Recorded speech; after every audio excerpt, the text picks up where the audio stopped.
All right, second half of chapter 8. So Jamal and Sassy's dad came to visit them. So he's going to talk about his dad here. Jamal could barely remember when his father had lived with them.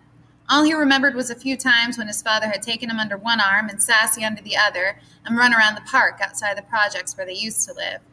More than those few times, though, he remembered when his father had lost his job and sat around the house. He drank beer all the time at first, and then he switched to wine and started being nasty to Mama. Then one day Mama dressed Randy, him, and Sassy and left. Jamal remembered asking Mama what was wrong and her not answering. Jamal knew something was wrong. Her lip was swollen and she was crying. Sassy had been crying too because she had a cold. Randy wanted to go back to get his ball, and Mama kept begging Randy to hurry. They had gone to Mama's cousin's house and they had all slept on the floor that night. They stayed there for a few days until Mama had found them another apartment. At first, Daddy used to come around a lot. Half the time he had been drinking. After a while, he came around less and less. Jamal felt the same about his father as he did about Randy.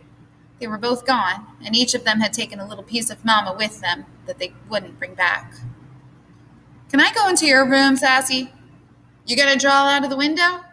"Yeah." "For a quarter?" "I ain't giving you no quarter," Jamal said. "Then I'm gonna take your picture when you're done with it." Jamal liked to draw the backyard from Sassy's window. It used to be filled with garbage that people had thrown from the windows, but when the old Chinese man who was the super of the building next door built a garden, people got together to keep the yard nice. They offered the old man money to help him with it, but he never took it.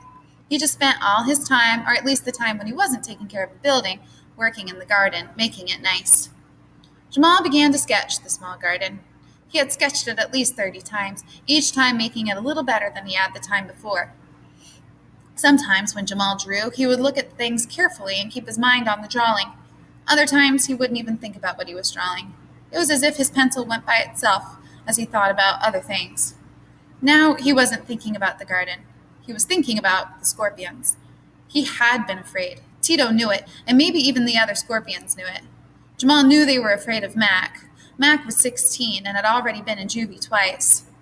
They were afraid of the gun, though, too. He remembered how Indian had stopped cold when he had seen the gun in Jamal's belt.